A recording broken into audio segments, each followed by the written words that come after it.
Kayak mana Ustaz? Kayak mana ya Ustaz? Kayak mana ya Ustaz? Kayak mana ya Ustaz?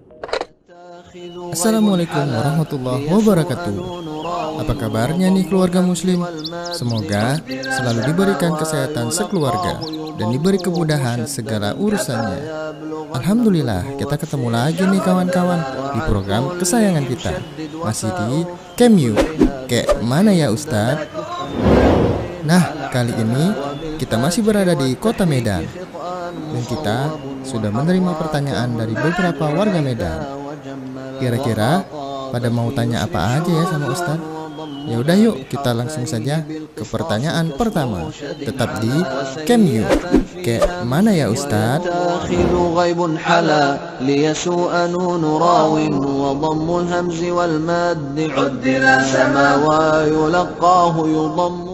Bismillah, assalamualaikum warahmatullahi wabarakatuh. Innal hamdalillah wassalatu wassalamu ala Rasulillah wa ala alihi wa ashabihi wa man walah wa la haula wa la quwwata illa billah. Amma ba'd. Para pemirsa Rosyad TV di mana saja Anda berada rahimani wa rahmakumullah, ada pertanyaan dari saudara atau saudari kita yang menanyakan tentang manakah yang lebih didahulukan, membayar hutang ataukah memutarkan uang untuk membayar hutang tersebut pada sebuah usaha sebagai permodalan bagi usaha tersebut, lalu keuntungannya digunakan untuk membayar hutang. Baik para hamba Allah rahimani wa rahmakumullah, sebelum kita menjawab pertanyaan ini,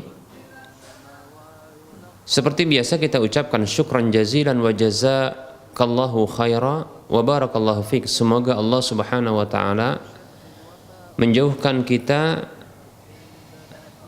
dari lilitan hutang, dan semoga Allah subhanahu wa ta'ala melapangkan rizki kita dan memberkahi rizki tersebut. Amin ya rabbal alamin. Baik para hamba Allah rahimani wa rahimakumullah, untuk menjawab pertanyaan ini maka kita akan memberikan rincian dengan kondisi yang berbeda tentunya.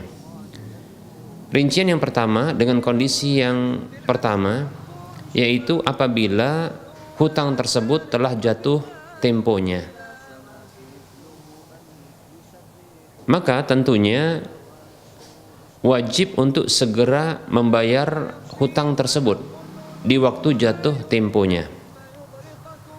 Bila telah jatuh tempo, maka wajib bagi orang yang berhutang tersebut untuk segera membayar hutang kepada orang yang telah memberikan piutang itu kepada dirinya, bukan malah mendahulukan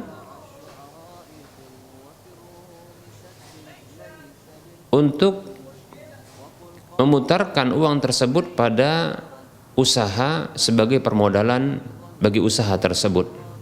Karena sesungguhnya usaha untuk mencari rezeki bukanlah sebuah kewajiban yang segera, karena sesungguhnya untuk mencari rezeki bukan hanya dengan salah satu atau bukan hanya satu-satunya membuka usaha atau peluang usaha. Benar bahwasanya wajib untuk mencari rezeki, wajib untuk mencari rezeki yang halal, sebagaimana Rasulullah Shallallahu Alaihi Wasallam bersabda, "Ayuhan nas, ittaqullah wa ajmilu fit talab."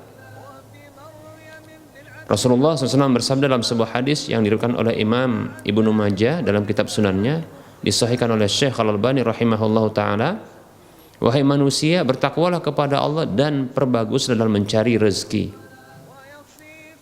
Dalam hadis ini Rasulullah SAW memerintahkan kepada umatnya untuk mencari rezeki dengan cara yang bagus, dengan cara yang baik, yaitu dengan cara yang halal. Karena Nabi SAW di akhir hadis beliau mengatakan, wattaqullah wa ajmilu fit talab, khudhu ma halla wa da'u ma hurrima. Bertakwalah kepada Allah, perbaguslah dalam mencari rezeki, ambillah yang halal dan tinggalkanlah yang haram. Demikian. Baik para hamba Allah rahimani wa rahimakumullah, hanya saja bukanlah satu-satunya cara untuk mencari rezeki yang halal tersebut dengan usaha, membuka peluang usaha. Karena sesungguhnya mencari rezeki bisa dengan bekerja, menjadi pegawai, karyawan, buruh, dan seterusnya. Baik para hamba Allah rahimani wa rahimakumullah. Ketika telah jatuh tempo hutang tersebut, maka wajib untuk segera dibayarkan. Karena Rasulullah SAW mengancam siapa saja yang tidak membayar hutang tersebut, maka akan diancam oleh Rasulullah SAW dalam hadis beliau berikut ini, hadis yang dikeluarkan oleh Al-Imam Ahmad, Imam Tirmidzi, Ibnu Majah dan yang lainnya, disahihkan oleh Syekh Al-Albani rahimahullahu taala dalam Sahihul Jami' di nomor urut hadis 6779. Dari sahabat Abu Hurairah radhiyallahu anhu, Rasulullah sallallahu alaihi wasallam beliau bersabda, nafsul mu'mini mu'allaqatun bidainihi hatta yuqda anhu. Jiwa seorang mukmin itu bergantung, terkatung-katung, bergantung dengan hutangnya sampai dibayarkan darinya. Baik para hamba Allah rahimani wa rahimakumullah, jadi wajib untuk membayar hutang ketika jatuh temponya. Rincian yang kedua, di kondisi yang kedua adalah apabila hutang tersebut belum jatuh temponya dan waktunya masih panjang, maka boleh tentunya, karena tidak wajib untuk membayar sebelum jatuh temponya, maka boleh untuk menggunakan uang tersebut sebagai modal usaha. Tentunya pada usaha-usaha yang bisa menghasilkan segera keuntungan dari usaha tersebut, sehingga dengan itu diupayakan untuk bisa menyicil pembayaran hutang. Demikian para hamba Allah rahimani wa rahimakumullah. Semoga bermanfaat. Alhamdulillah, sudah jelas ya kawan-kawan jawaban dari Ustaz. Nah, semoga bisa menambah ilmu kita semua dan jangan lupa mengamalkannya. Sekarang kita lanjut ke pertanyaan selanjutnya. Kayak mana ya Ustaz?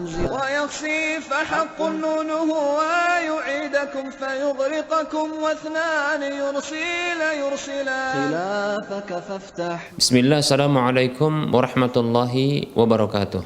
Alhamdulillahi rabbil alamin, wassalatu wassalamu ala ashrafil anbiya'i wal mursalin wa ala alihi wa ashabihi ajma'in wa man tabi'ahum bi ihsanin ila yaumiddin, amma ba'd.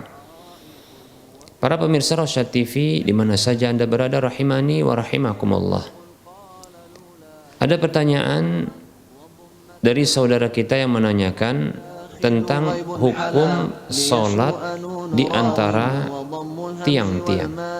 Apakah dibolehkan? Baik para hamba Allah rahimani wa rahimakumullah.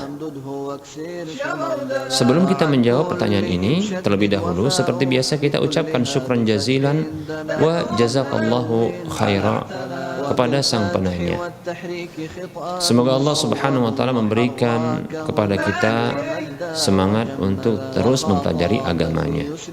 Baik para hamba Allah rahimani wa rahimakumullah, perlu kita ketahui bahwasanya kondisi sholat di antara tiang-tiang ini ada dua kondisinya. Yang pertama adalah dalam kondisi penuhnya masjid dengan orang-orang yang sholat di dalamnya, di mana tidak didapatkan satu tempat pun yang kosong, sampai pun tempat di mana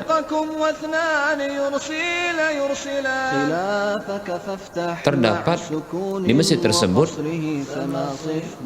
tiang-tiang yang harus sholat di antara tiang-tiang tersebut. Baik para hamba Allah rahimani wa rahimakumullah, sebagian ulama menyatakan adanya ijma tentang kebolehan sholat di antara tiang-tiang masjid dalam kondisi penuh sesaknya masjid tersebut oleh manusia, oleh orang-orang yang sholat di dalamnya. Ini sebagaimana yang dinyatakan oleh Syekh Muhammad Shalih Al-Utsaimin rahimahullahu ta'ala dalam fatwanya. Kondisi ini seperti contohnya kondisi sholat Jumat, di mana jumlah orang-orang yang sholat begitu banyak, jumlah yang membludak memenuhi masjid, bahkan sampai memenuhi teras-teras masjid. Maka tidak mengapa, tidak ada dosa, dan boleh untuk melakukan sholat di antara tiang-tiang masjid. Kondisi yang kedua adalah kondisi di mana masjid dalam kondisi lapang, didapatkan masih ada ruang atau tempat sholat, baik itu di depan tiang maupun di belakang tiang, tidak sholat di antara tiang-tiang, didapatkan masih ada tempat yang luas dan lapang. Maka para ulama mereka berbeda pendapat tentang sholat di antara tiang-tiang sementara masjid dalam kondisi lapang. Sebagian pendapat mengatakan boleh. Ini diantaranya pendapat mazhab Syafi'i, boleh untuk sholat di antara tiang-tiang. Kemudian ada pendapat yang lain, pendapat yang kedua, yaitu hukumnya makruh. Hukumnya makruh dan tidak didapatkan di antara para ulama yang mengatakan haram. Ini sepanjang pengetahuan saya pribadi. Baik para hamba Allah rahimani wa rahimakumullah, pendapat yang kuat adalah pendapat yang menyatakan makruhnya sholat di antara tiang-tiang dalam kondisi masjid lapang.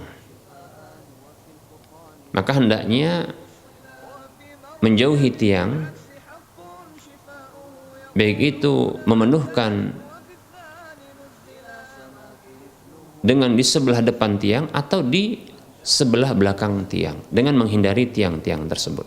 Baik para hamba Allah rahimani wa rahimakumullah, ada hadis yang diriwayatkan oleh Imam Ibnu Majah dalam kitab sunannya di nomor urut hadis 1002, dan ini hadis yang disahihkan oleh Syekh Al-Albani rahimahullahu taala dalam kitab Sahih Ibnu Majah.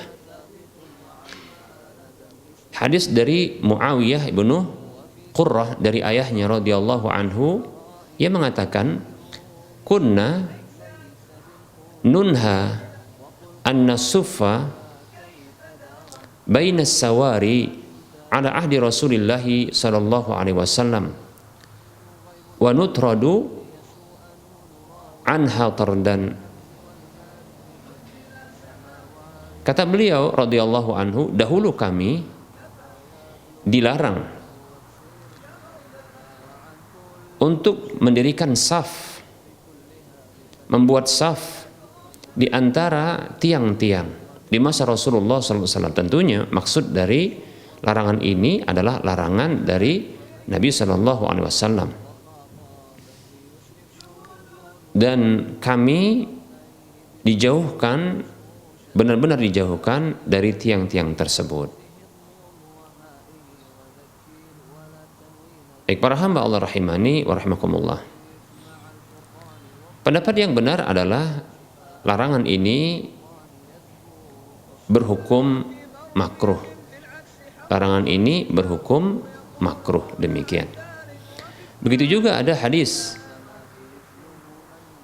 yang disebutkan oleh Al-Imam At-Tirmidzi dalam kitab Sunannya di nomor urut hadis 229 yang disahihkan oleh Syekh Al-Albani rahimahullahu taala dalam Sahih At-Tirmidzi dari seorang perawi yang bernama Abdul Hamid Ibnu Mahmud rahimahullahu taala. Ia mengatakan, "Shallaina khalfa amirin minal umara'i." Dahulu kami pernah salat di belakang salah seorang pemimpin dari pemimpin-pemimpin kami. Fattarrana an-nasu. Lalu orang-orang berdesak-desakan dengan kami. Fasallaina bainas sariyataini. Sehingga kami pun salat di antara dua tiang. Falamma sallaina qala Anas bin Malik radhiyallahu anhu. Tatkala kami telah selesai salat, maka Anas bin Malik radhiyallahu anhu mengatakan, "Kunna nattaqi hada ala ahdi Rasulillah sallallahu alaihi wasallam." Dahulu kami menghindari ini, yaitu tiang-tiang ini di masa Rasulullah sallallahu alaihi wasallam dahulu. Demikian. Hadis ini hadis yang diriwayatkan oleh Imam Tirmidzi dan disahihkan oleh Syekh Al-Albani rahimahullahu taala. Ini menunjukkan bahwa makruhnya untuk sholat di antara tiang-tiang ketika masjid tersebut dalam kondisi lapang, maka hendaknya menghindari tiang tersebut. Apakah sholat di sebelah depan tiang atau di sebelah belakang tiang dengan menghindari tiang tersebut. Wallahu ta'ala alam. Semoga bermanfaat.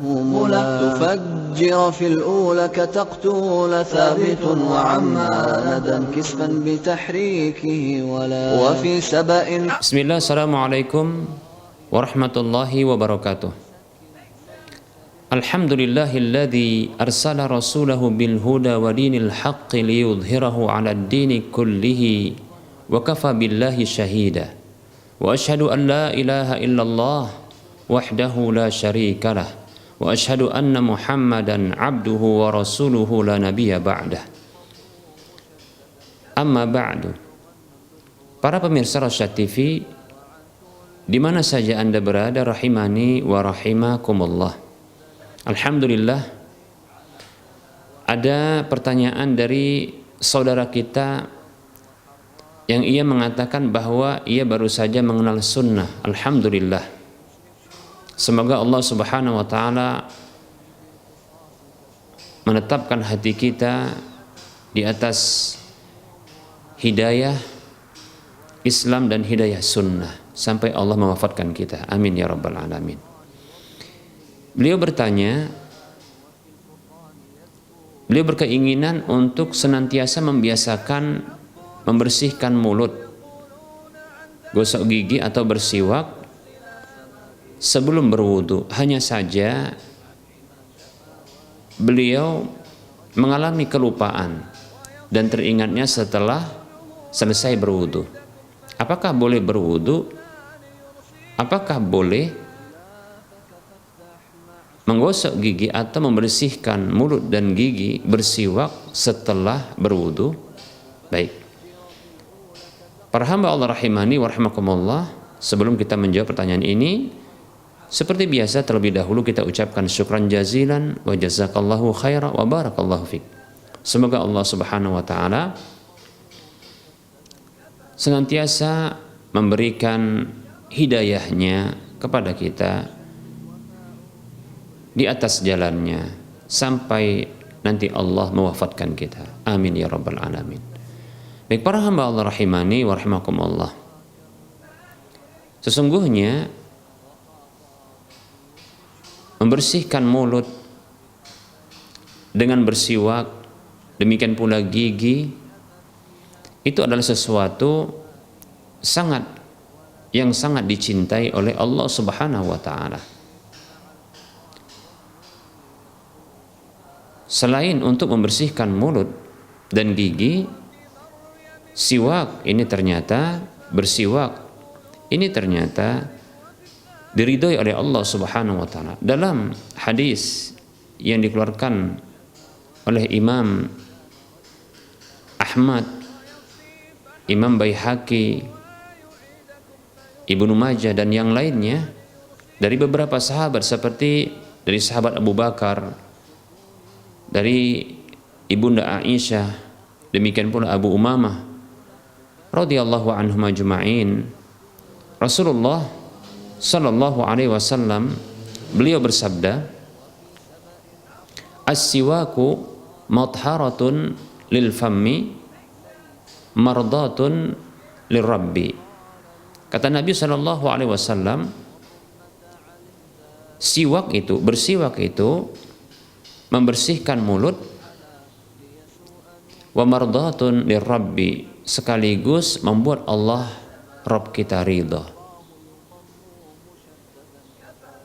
Dari hadis ini Rasulullah SAW ingin memberikan motivasi kepada kita untuk bersiwak, bahwasanya hal itu berfungsi untuk membersihkan mulut dan gigi, sekaligus akan membuat datangnya keridhaan dari ilahi. Baik para hamba Allah rahimani wa rahimakumullah, bersiwak itu dianjurkan bersamaan setiap kali berwudu.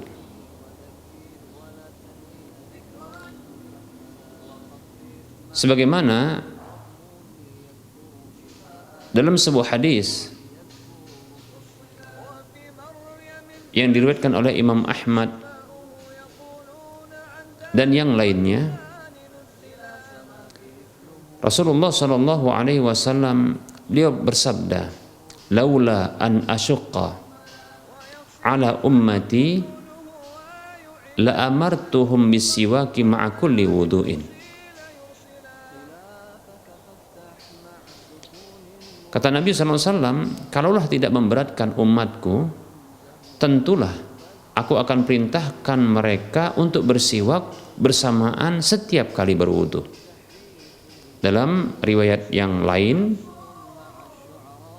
disebutkan bahwa la faradtu alaihim as-siwaka ma'al wudu'i. Pastilah aku akan wajibkan kepada mereka bersiwak itu bersamaan dengan wudu. Demikian. Namun tentunya bukanlah sebuah kewajiban, karena Rasulullah SAW menggunakan kata lau, yaitu seandainya tidak memberatkan umatku. Ini hanyalah anjuran untuk bersiwak, membersihkan mulut dan gigi, baik itu dengan sikat gigi maupun dengan kayu siwak, bersamaan ketika berwudu. Namun apabila hal ini terluputkan, para hamba Allah rahimani wa rahimakumullah, maka masih ada peluang berikutnya untuk bisa bersiwak ketika hendak setiap kali sholat. Dalam sebuah hadis yang diriwayatkan oleh Imam Ahmad, Imam Bukhari dan Imam Muslim serta yang lainnya, Rasulullah sallallahu alaihi wasallam beliau bersabda, "Laula an asyqa ala ummati la amartuhum bisiwaki 'inda kulli salatin." Kata Nabi sallallahu alaihi wasallam, andaikan tidak memberatkan umatku, pastilah aku akan perintahkan mereka untuk bersiwak ketika setiap kali sholat. Maksudnya setiap kali hendak sholat, Nabi SAW berkeinginan agar umatnya itu bersiwak, dianjurkan untuk bersiwak, membersihkan mulut dan gigi. Baik para hamba Allah rahimani rahimakumullah. Jadi bagi siapa saja yang belum berkesempatan untuk membersihkan mulut dan gigi dengan sikat gigi beserta dengan pasta giginya atau dengan siwaknya sebelum berwudu, maka silahkan untuk membersihkan mulut dan giginya dengan siwak atau sikat gigi dan pasta giginya setelah berwudu menjelang hendak sholat. Semoga bermanfaat apa yang telah disampaikan.